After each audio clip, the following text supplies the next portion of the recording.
तुमसे है पाकिस्तान में खुश आमदीद। मैं हूं साजिद हुसैन।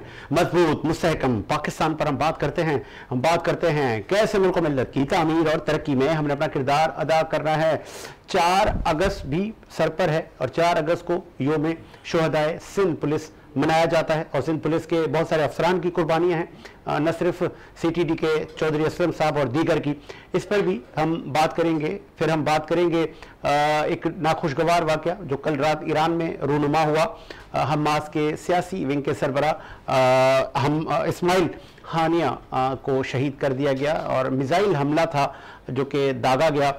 तो क्या ईरान का जो इन्वेस्टिगेटिव निज़ाम था, जो उनकी जो दिफाई सलाहियत थी, उस पर सवालिया निशान उठ गए। दूसरी जानब अब ईरान ने भी एक लाल परचम सुरंगो कर दिया है और ये अमूमन अलामत रही है जब जब ईरान को बदला लेना होता है। और ईरान ने बोल भी दिया कि हम इसका बदला खुद पर फ़र्ज समझते हैं। खित्ते की सूरत हाल मज़ीद बढ़ गई है। न सिर्फ पाकिस्तान, तुर्की, चीन, रूस, अमेरिका सब ने इसकी मजम्मत की है और इसराइल भी खामोश है। उनका भी कहना है कि ये हम नहीं है। तो ये किसने किया हमला, ये दहशतगर्दी किसने की, इससे खित्ते की सूरत हाल पे कितना असर होगा। पेट्रोल की प्राइसेस इंटरनेशनल मार्केट में बढ़ गई है, इस पर भी हम बात करेंगे। फिर हम बात करेंगे कराची इंफ्रास्ट्रक्चर से लेके पाकिस्तान की सियासत में क्या उतार चढ़ाव है, मौजूद पे बात करेंगे। स्टूडियो में साथ मौजूद हैं आप सीनियर जर्नलिस्ट हैं कि अदवार अपने मुल्क की सियासत साफत हैं सज्जाद खोखर साहब जुड़ गए। बहुत शुक्रिया खोखर साहब, आपने टाइम दिया और फोन कॉल पर मैं ज्वाइन करेंगी SSP शैला कुरैशी। प्रोड्यूसर साहब अब शैला कुरैशी अगर लाइन पे आ गई हैं तो हम उनसे भी बात कर लें। खोखर साहब, पहले ये इस्माइल हानिया का कितना बड़ा नुकसान है खित्ते के लिए, कितना अब मामला वो कहते हैं ना, अब तो इसका तो रिजल्ट भी आएगा, मुमकिन है इसका बदला भी हो। बिस्मिल्लाहिर्रहमानिर्रहीम। सबसे पहले मोहम्मद आले मोहम्मद पर लाखों दरूद व सलाम हो। जहाँ तक हानिया साहब की बात है, ये बहुत बड़ा नुकसान है उम्मत मुसलमा के लिए, एक ईरान के लिए ही नहीं है, ये उम्मत मुसलमा के लिए एक बड़ा नुकसान है। और मैसेज दिया गया है उम्मत मुसलमा को कि हम जहाँ भी चाहें कर सकते हैं नुकसान, तो ये मामूली इसको नहीं समझा जाएगा। और ईरान ने सुर्ख परचम जो लहराया है ये बदले की निशानी होती है कि हम इसका बदला लेंगे। और बाज़ाब्ता तौर पर ईरान ने ये भी कहा है सर, इसी जहाँ पे ये ईरान के सदर की हलफ बर्दारी थी, हमारे वजीर आजम को भी जाना चाहिए था, उनकी तबीयत नासाज हो गई, वरना ये जो नाखुशगवार वाक़या हुआ तो मजीद संगीनी पैदा होती। बहुत बड़ी संगीनी मायूसी पैदा हुई है ईरान की आवाम में और पाकिस्तान की आवाम में भी ये मायूसी बिल्कुल पाई गई है। हमने देखा है, ठीक है, हमारे वजीर आजम को जाना चाहिए था। तबीयत साजी नासाजी तो आपको पता है हमारे हुक्मरानों की तबीयत का क्या होता है, लेकिन उम्मत मुसलमा का एक मेन मुल्क। Sorry for interrupt, Sajjad Khokhar साहब इस वक्त ने ज्वाइन किया। SSP Shaila Qureshi assistant IGP और ह्यूमन राइट्स के लिए आपकी बड़ी खिदमत है। खुश आमदीद कहेंगे मोहतरमा, क्या आप सुन सकती हैं? वालेकुम अस्सलाम, बहुत शुक्रिया। बीबी 4 अगस्त हर साल योम शुहदा सिंध पुलिस मनाया जाता है। इस बार भी पुरवकार तकरीब की तैयारियां हमारे जराए बता रहे हैं जारी हैं। कैसे देखती हैं सिंध पुलिस की इन काविशों को? दहशतगर्दी के लिए बड़ी कुर्बानियां हैं आपके अफसरान की, क्या कहेंगी?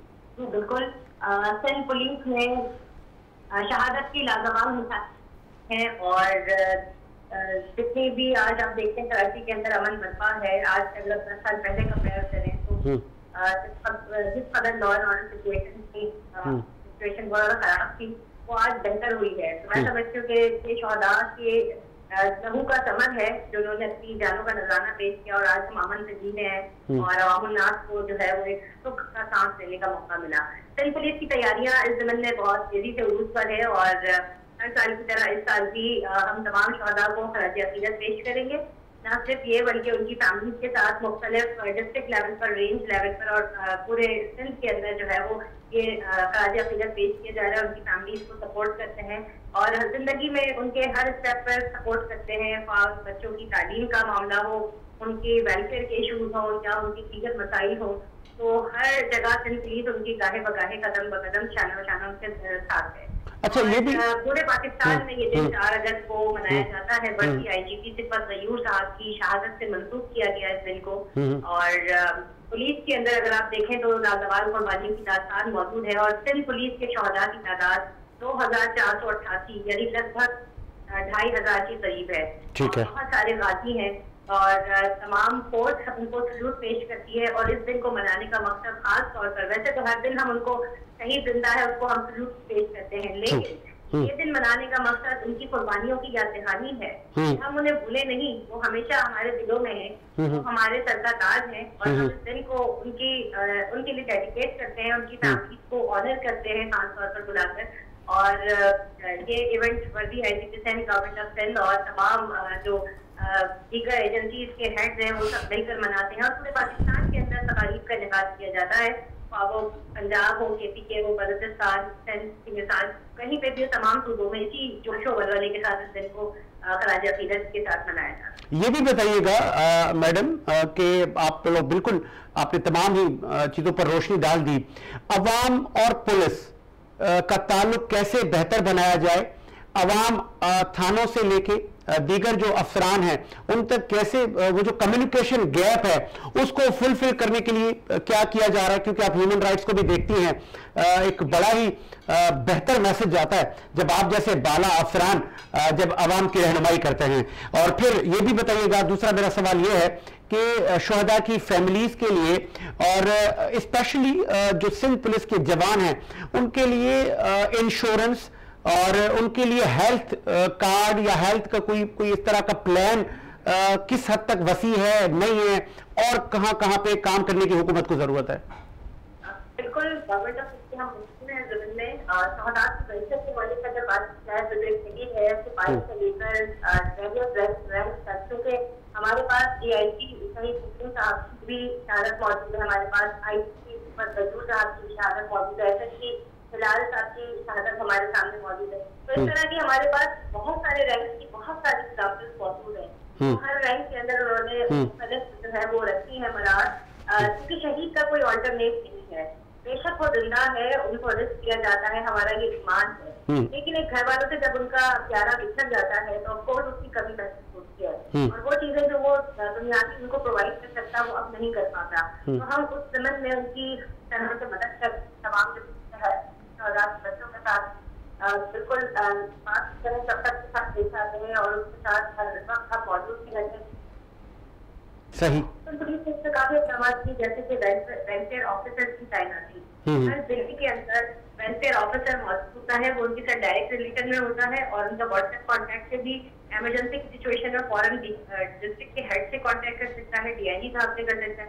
तो इस तरह से हमारे मुख्तलिफ चैनल में कम्युनिकेशन और सिंध पुलिस ने इस जमन में शहदा के बच्चों के लिए मेमोरेंडम ऑफ अंडरस्टैंडिंग साइन किए हुए हैं पाकिस्तान की टॉप क्लास यूनिवर्सिटी के साथ, जिसमें लम्स है, आफान यूनिवर्सिटी है और दीगर अदर है, तकरीबन 30 से ज्यादा यूनिवर्सिटीज हैं जिनका मेमोरेंडम ऑफ अंडरस्टैंडिंग है। वहाँ पे शहदा के बच्चों को फ्री ऑफ कॉस्ट तालीम दी जाती है। एक लास्ट मेरा आपसे एक आखिरी सवाल है, आपसे मेरा 1 करोड़ से लेके 7 करोड़ तक उनको गवर्नमेंट ऑफ इंडिया मजबूर है कि उन्होंने ये पैकेज में चीजें इंक्लूड की और इसको मजीद बढ़ाया।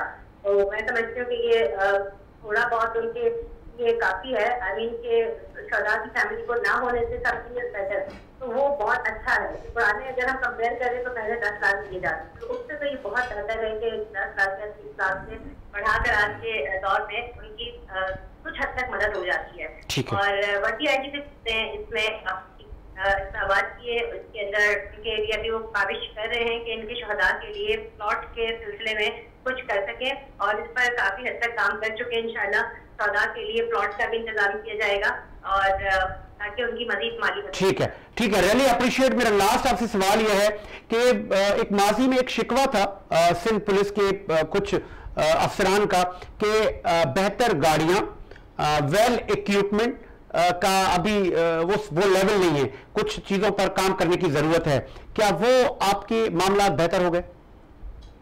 आपने इससे पहले हेल्थ कार्ड की भी बात की, इसमें वर्दी IGP गुलाम नबी मेमन साहब ने गवर्नमेंट ऑफ सिंध के साथ काम किया और गवर्नमेंट ऑफ सिंध के हम इंतहाई मशकूर हैं कि जिन्होंने हेल्थ कार्ड की फैसिलिटी से हमें फैजियाब किया और हमने तकरीबन 10 लाख तक की माली मदद का हेल्थ कार्ड बनाया है, जिसमें कोई भी जवान किसी भी रैंक का कोई भी अगर बीमार होगा तो उसके अंदर पूरे कंट्री के पैनल के हॉस्पिटल है, जिसमें आगा खान भी शामिल है और दीगर हॉस्पिटल भी शामिल है, और उसमें मुफ्त इलाज किया जा सकता है विद इन दैट लिमिट। अगर उससे ज्यादा का भी किसी का इशू है तो वो उसका अलग से केस हो सकता है, उसको हेल्प की जाएगी।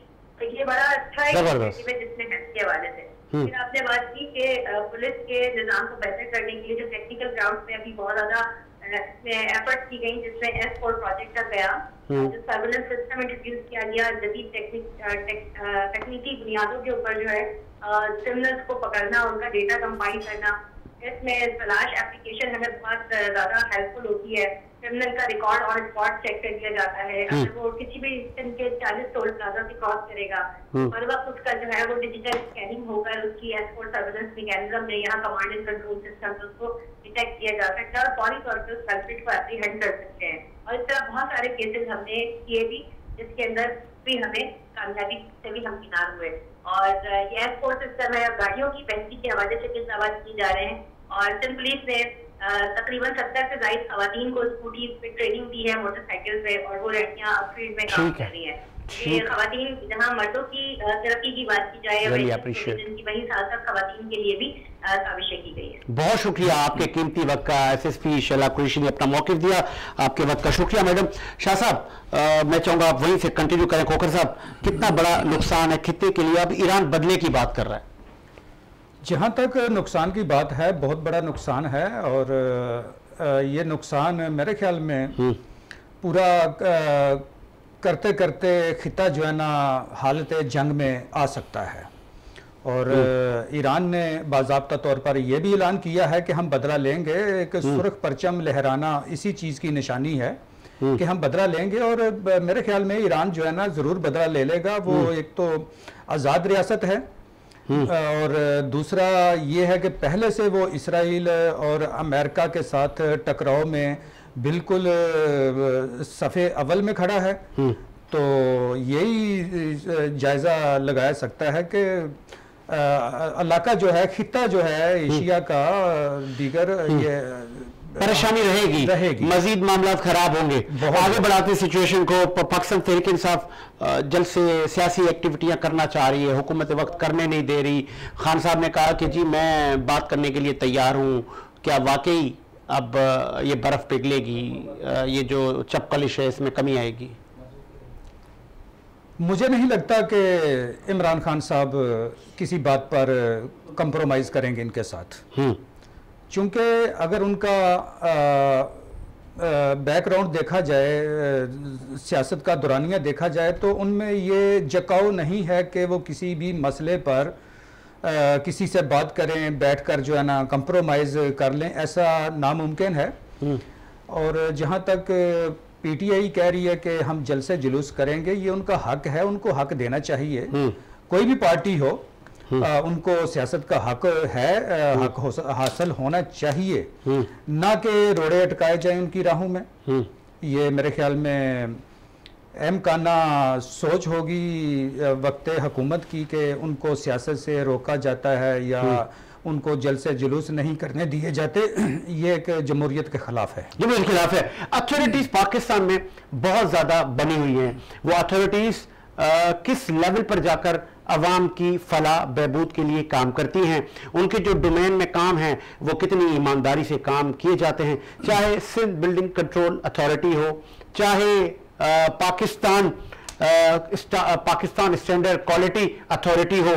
तो इन अथॉरिटीज़ का क्या काम है, किस तरह ये अवाम की रहनुमाई करते हैं, ये क्वालिटी कंट्रोल करते हैं, वो क्वालिटी किन किन शोबों की कंट्रोल करते हैं, कितने फूड की चीज़ें इनके डोमेन में आती हैं, कितनी करप्शन ये करते हैं, कितने ईमानदार अफसरान हैं। तो खोखर साहब की इन्वेस्टिगेशन टीम ने बड़ी तैयारी की है, तो इस पर भी हम बात कर लेते हैं। खोखर साहब, Pakistan standard quality control authority, क्या खबरें लाए हैं आप? अगर मैं ये कहूं कि ये एक मौजज़ाती करामाती अदारा है तो गलत नहीं होगा। अच्छा, इस अदारे में पांव पांव पर करप्शन, जालसाजी, दो नंबरी पाई जाती है। ये कुछ मैं चीजें लेके आया हूं। PSQCA इम्तियाज मेमन के करप्ट के सामने इंतजामिया खामोश, ये तराशा है अखबार का। अच्छा, ये न्यूज़पेपर है? ये न्यूज़पेपर है।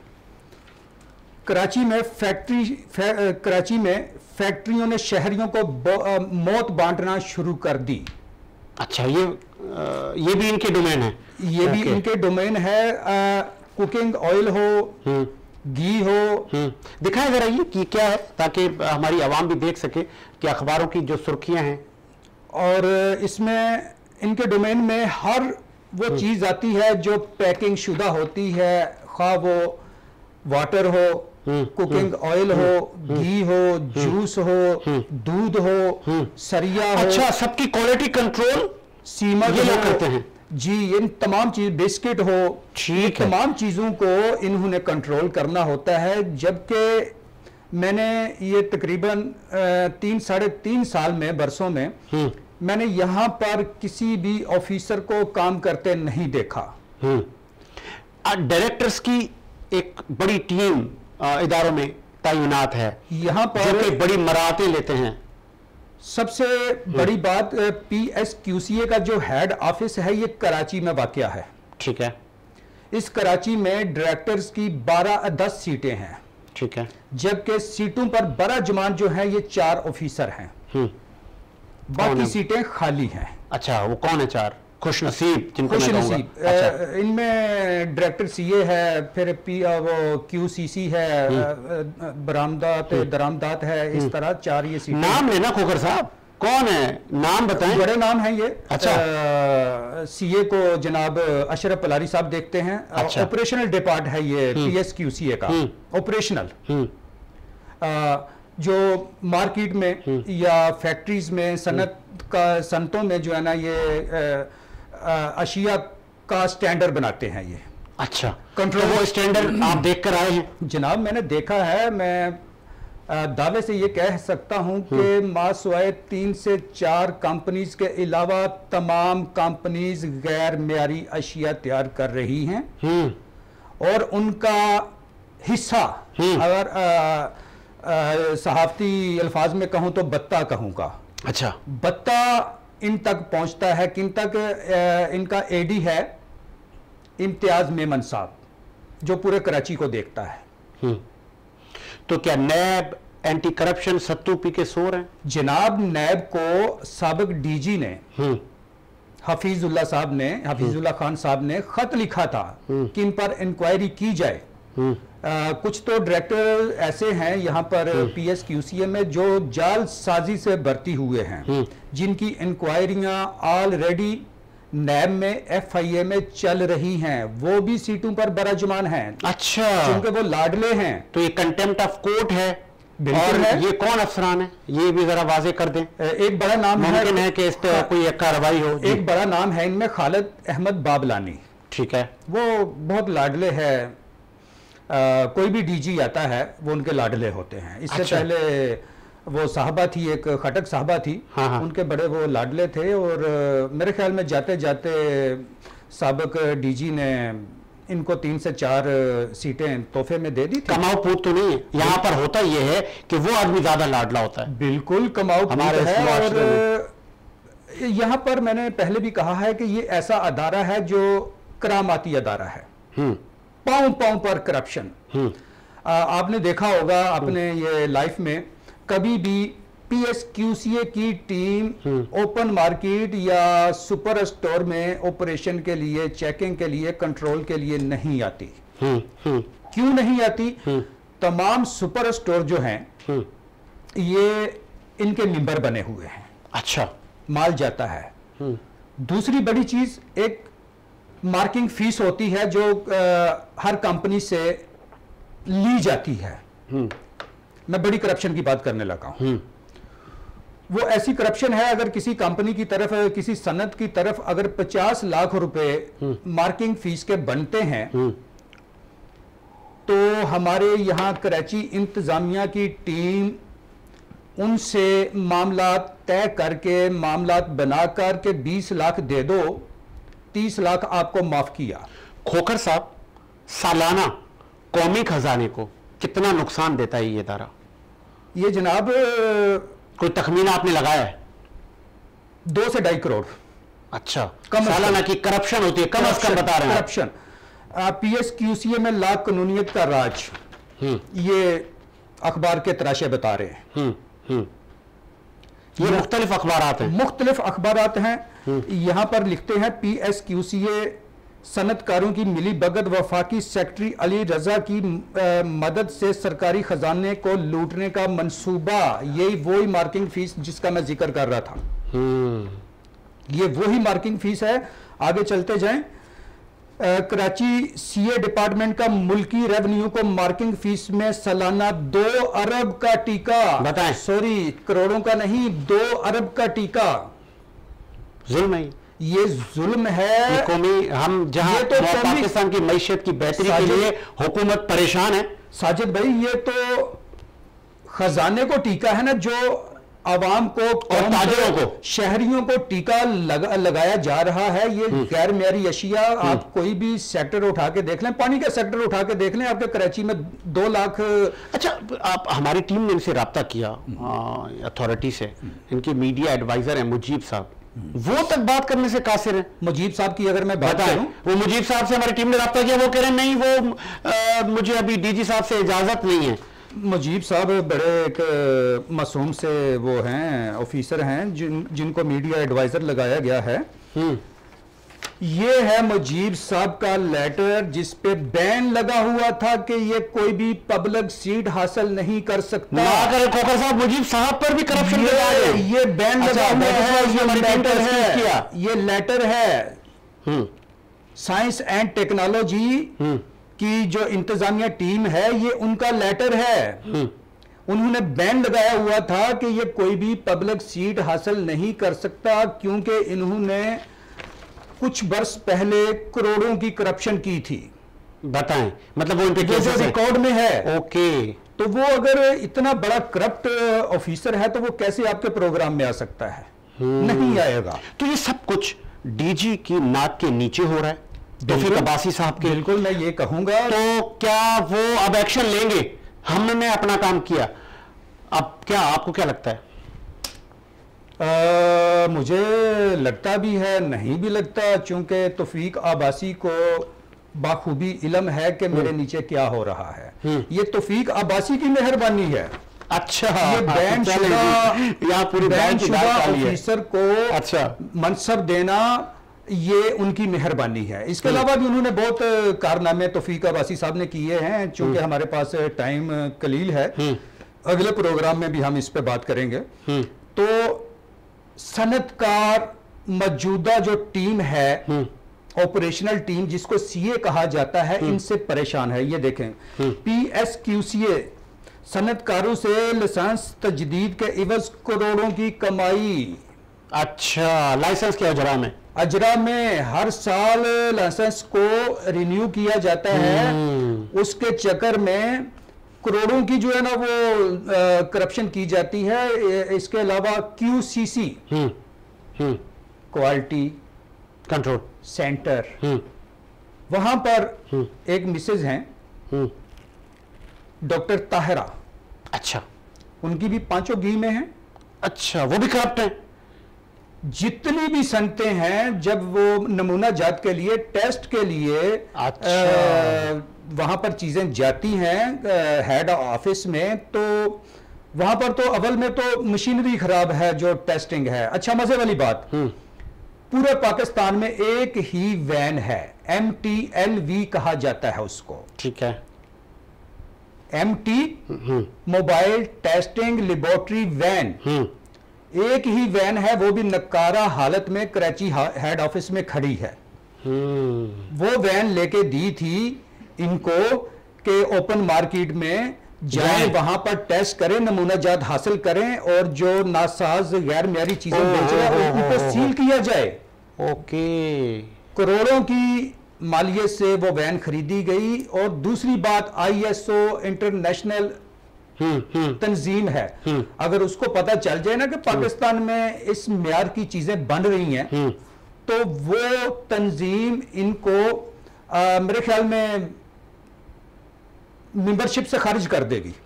हिस्सा हमने हिस्सा डाल दिया और ये प्रोग्राम हमारे जारी रहेंगे उन महकमों के खिलाफ, उन करप्ट अफसरान के खिलाफ जो कौमी खजाने पर बोझ हैं।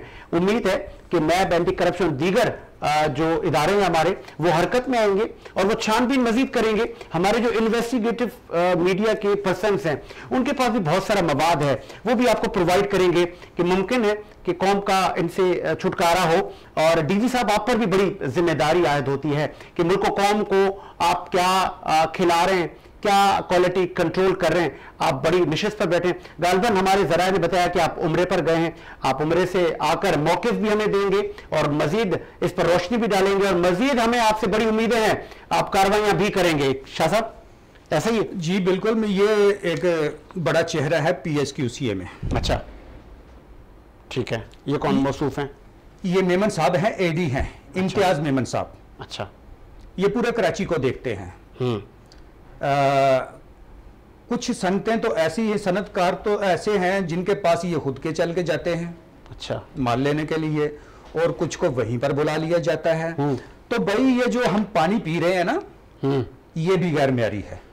बताएं, ये सब इनकी जिम्मेदारी है? इनकी जिम्मेदारी, इनके डोमेन में आता है। इनको जो है ना, ये स्टैंडर्ड ये बनाते हैं, कंट्रोल क्वालिटी को इन्होंने करना है। ऐसा ही ये इनका डोमेन है। पूरे कराची में 2 लाख से जायद फिल्टर प्लांट चल रहे हैं। किसी एक पर भी गए हैं ये? मैदे के अमराज, जिलद के अमराज, ये मेरे ख्याल में हॉस्पिटल भरे पड़े हैं। तो ये क्या कर रहे हैं भाई? और मैं तो उम्मीद लगाऊंगा मिनिस्टर खालिद मकबूल अहमद सदीकी साहब से, वो कराची के बेटे हैं और बड़े ईमानदार हैं। उनको इन चीज़ों पर बारीक बीनी से देखना चाहिए। नेक्स्ट शो में उनको भी बीपर पे हम तकलीफ देंगे या वो स्टूडियो में आए। और बड़े अच्छे एक मिनिस्टर हैं वो, और बहुत सारी उम्मीदें उनसे वाबस्ता हैं। वो इस बोसीदा निज़ाम का खात्मा कर सकते हैं चूंकि वो कराची के शहरी हैं। ठीक है, कराची में रहते हैं। अगर खालिद मकबूल सदीकी साहब, अगर आप 5 मिनट के लिए ओपन मार्केट में या सुपर स्टोर की तरफ रुख करते हैं तो बजाते खुद वहाँ का विजिट करें कि गैर मियारी अशिया किस कदर भरी पड़ी हैं बाजार में। आपकी जो ये टीम है, ऑपरेशनल टीम, ये तो हाथों पे हाथ रख के बैठी हुई है, ये तो काम करने को तैयार नहीं है। AD को देखो, माल, DD को देखें, माल। अच्छा, तो भाई ये तो कोई एक ईमानदार अफसर भी बता देना खोकर साहब, या सभी नहा रहे हैं इस नदिया में? मेरे ख्याल में जो ईमानदार होता है वो मनसब पर रहता नहीं है।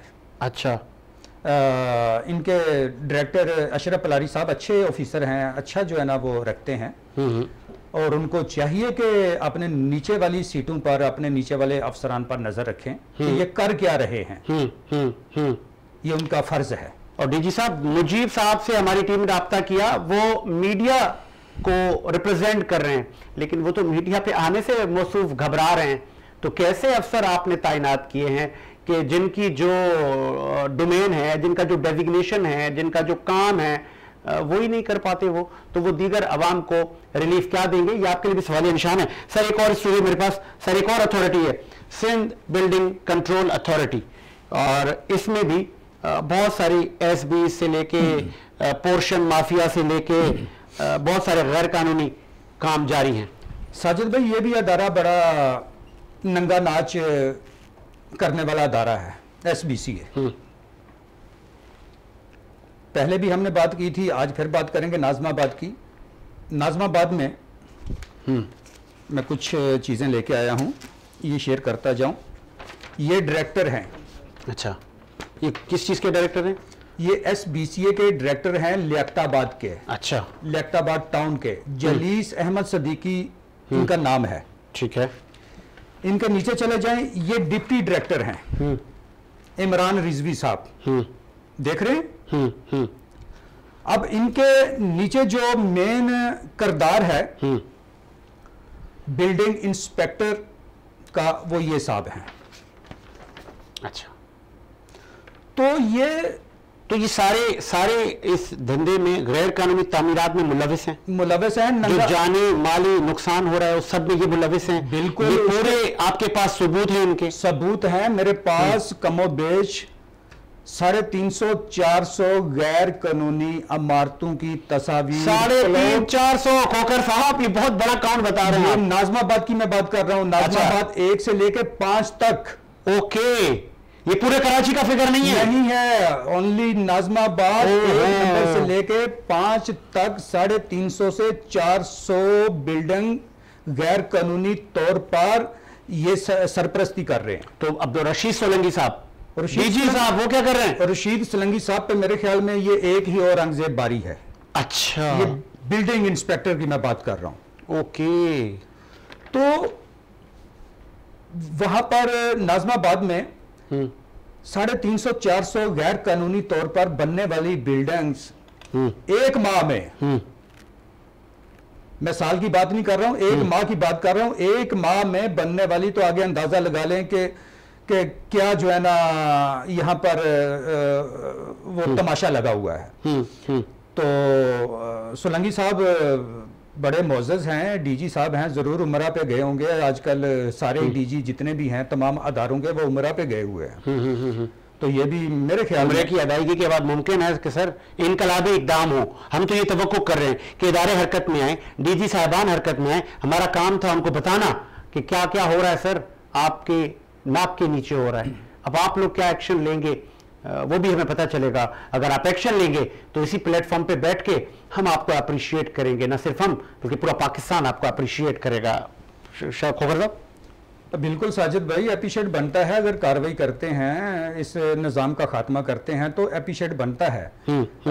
और जैसा कि परसों के प्रोग्राम में आसफ सऊद साहब ने बताया था कि 20 से 25 करोड़ माहाना करप्शन होती है जो बत्ता आता है SBCA को। तो मैंने तखमीना जो लगाया था नाजमाबाद का, ये 2.5 से 3 करोड़ का लगाया था। अगर जहां पर 300-350-400 बिल्डिंग गैर कानूनी बन रही है तो मेरे ख्याल में ये 3 करोड़ से भी ज्यादा बन जाता है। हाँ, ऐसा ही। और औरंगजेब साहब चंद दिन पहले सीट से हटाए भी गए थे, मगर ताकतवर हैं ये, दोबारा उसी सीट पर आ गए हैं। और बरसों से इसी सीट पर बराजमान है। इनके नीचे बहुत सारे बिल्डर नमा बीटर काम कर रहे हैं। अच्छा, अगर किसी का कोई पोर्शन बनाना होता है तो ठेका भी खुद लेते हैं, बनाते भी खुद हैं, यानी कि बीटर भी खुद ही हैं और बिल्डर भी खुद ही हैं। और कानून नाफिज करने वाले इदारे, हमारे एहतसाब के इदारे, वो कहाँ हैं? क्या उनकी भी मांड वाली है क्या? एंटी करप्शन और इन अदारों को बिल्कुल इनके खिलाफ एक्शन लेना चाहिए। मैंने पिछले प्रोग्राम में भी जिक्र किया था कि सईद गनी साहब बड़े होनहार मिनिस्टर हैं। अगर ये चाहें तो इसकी रोकथाम हो सकती है। इससे पहले नासिर शाह ने की थी, कुछ माह के लिए नासिर शाह साहब ने की थी जब वो वजीर बल्दियात थे। और ये भी कर सकते हैं क्योंकि कलमदान इनके पास है। और ये अफसरान जो बरसों से बराजमान है सीटों पर, इसका भी जो है ना उनको देखना चाहिए कि यार ये कर क्या रहे हैं यहाँ पर। सच में पूछते हैं तो SBCA और वाटर बोर्ड ने शहर कायद का बेड़ा गर्क करके रख दिया है। बेड़ा गर्क करके रख दिया है। इनकी इमारतों में, इनकी आसमान से बातें करने वाली बिल्डिंगों में पानी मौजूद है, कच्ची आबादियों को पानी नहीं मिलता। अच्छा, एक ये भी तो तासुर देते हैं कि भाई आए रोज कब्जे होते हैं जमीनों पे, आए रोज कच्ची आबादियां बन जाती हैं, तो हम पानी कहां से पूरा करें? ये भी तो एक तासुर पानी बहुत है। अच्छा, वैसे भी तो हर घर में पानी पहुंचता है, भले टैंकर से ही पहुंचे। हाँ भाई, वो कहां से पहुंचता है? इनसे बंदा ये पूछे कि हर घर में पानी पहुंचता है, कहां से पहुंचता है? काफी प्रोग्राम पहले हमने आवाम के मुहावजों के लिए प्रोग्राम किया था कि सिविल लाइन पुलिस वालों के लिए पानी नहीं है। अब पानी आ रहा है उनका? नहीं आ रहा। आ रहा है, टैंकर से आ रहा है। बताएं, पैसों से आ रहा है। पुलिस वाले भी पैसों से पानी खरीद रहे हैं चूंकि मुहाफिज हैं, ये छोटे मुहाफिज हैं। अच्छा, अगर बड़े मुहाफिज होते हैं ना, तो वाटर बोर्ड वालों को ठुड्डे भी पड़ते और इनको मुर्गा भी बनाया जाता। हमारे तवज्जुह से मुमकिन है पुलिस लाइन वालों का मसला हो जाए, डीजी वाटर बोर्ड और महकमा वाटर बोर्ड, सर आप जाग जाएं, बहुत आप लोगों ने नींद सो ली, कम से कम मुहाफिजों को तो पानी दें। सलाहुद्दीन साहब बड़े अच्छे ऑफिसर हैं, लेकिन उनके शायद नीचे क्या हो रहा है वल्ला क्या कह सकते हैं, लेकिन उनको सब इल्म है अच्छा हमारे नीचे क्या हो रहा है। इसी तरह सोलंकी साहब हैं डीजीएस बीसीए, उनको भी सब पता है अच्छा क्या हो रहा है। भाई नीचे करप्शन की नहरें नदियां बह रही हैं, कौन रोकेगा इनको? जो चेक एंड बैलेंस के अदारे हैं माशाल्लाह, वो भी जो है ना अपने अपनी कारकर्दगी में शाबाश है, आते हैं जाते हैं। तो क्या रिजल्ट वहां पे निकलेगा जहां पर इतनी करप्शन हो, हर अदारा ही मुलव्वस हो, तो क्या आपके सामने है? फिर ये बेड़ा गर्क कर दिया है एसबीसीए के आला हकाम ने जो है ना शहर कायद का। ठीक है ठीक है। हर माह हर महीने 15,000 से जायद बिल्डिंगें बनती हैं कराची में गैर कानूनी तौर पर। इसकी रोकथाम के लिए कुछ भी नहीं हो रहा। इसकी रोकथाम के लिए बनाई जाती हैं, हम देखते हैं कुछ पोर्शन गिराए भी जाते हैं और फिर वहाँ पे एसबीसी के अफसरान कहते हैं जी ये गैर कानूनी हमने गिरा दिया, लेकिन फिर कुछ उसमें वो बन जाती हैं। यही तो बात है, गिराए जाते हैं बताएं कंप्लेन पर, शिकायत पर, हाँ। या रेड बढ़ाने पर ओके दोबारा बना दिए जाते हैं के ऊपर से हुक्म है कि पहले अगर 1 रुपया दिया है तो अब 5 दो। गिराने का मकसद तो यही है ना। और दूर नहीं जाएं, आप ये दिल्ली कॉलोनी का एरिया पकड़ लें, ठीक है, नाजमाबाद का एरिया पकड़ लें, 80-80 गज के प्लॉट पे 8-8 मंजिला इमारतें खड़ी हैं। बताएं। मैंने ऐसी इमारतें देखी हैं जो 10 से 12 दिनों में तैयार की जाती हैं। टाइम दिया जाता है एसबीसीए की तरफ से कि 10 दिन में बिल्डिंग तामीर कर लें बिल्डर को, कि आपके पास इतने दिन हैं, इतने दिनों में आपने बिल्डिंग तैयार करनी है। वहां पर दिन रात काम जारी रहता है। और पिछले दिनों तो बहुत बड़ा नुकसान भी हुआ था, बिल्डिंगें गिरी थी। बिल्डिंगें गिरती रहती हैं। गोलीमार में जो बिल्डिंग गिरी थी उसमें कितना बड़ा नुकसान हुआ था। तो ये तमाम का तमाम जो है ना, ये अदारा एसबीसीए ये करप्ट तरीन अदारा है। जो अच्छा कोई ऑफिसर आता है तो उसको सीट पर नहीं रहने दिया जाता, भेज दिया जाता है, किसी और अदारे में भेज दिया जाता है, या उसकी पोस्टिंग जो है ना किसी और डिपार्टमेंट एसबीसीए में किसी और डिपार्टमेंट कर दी जाती है। तो क्या नतीजा अक्स किया जाए भाई, क्या नतीजा अक्स किया जाए? उम्मीद यही है कि मेरा पाकिस्तान फले फूले और अवाम की जान और माल के तहफ़्फ़ुज़ के लिए इदारे मसरूफ़ अमल हों, और जहाँ जहाँ पर भी करप्शन हो रही है और जहाँ जहाँ पर भी लाकानूनियत है और जहाँ जहाँ पर भी कौमी ख़जाने को नुकसान पहुँचाया जा रहा है, हमारा काम है उनको बताना, इदारों को रोशनास करवाना। तमाम हमारे इन्वेस्टिगेटिव जो लोग हैं वो इसी काम में मसरूफ़ अमल रहते हैं। मुझे खोखर साहब को इजाज़त दीजिए, मुलाकात होगी नए प्रोग्राम के साथ। अल्लाह हाफ़िज़।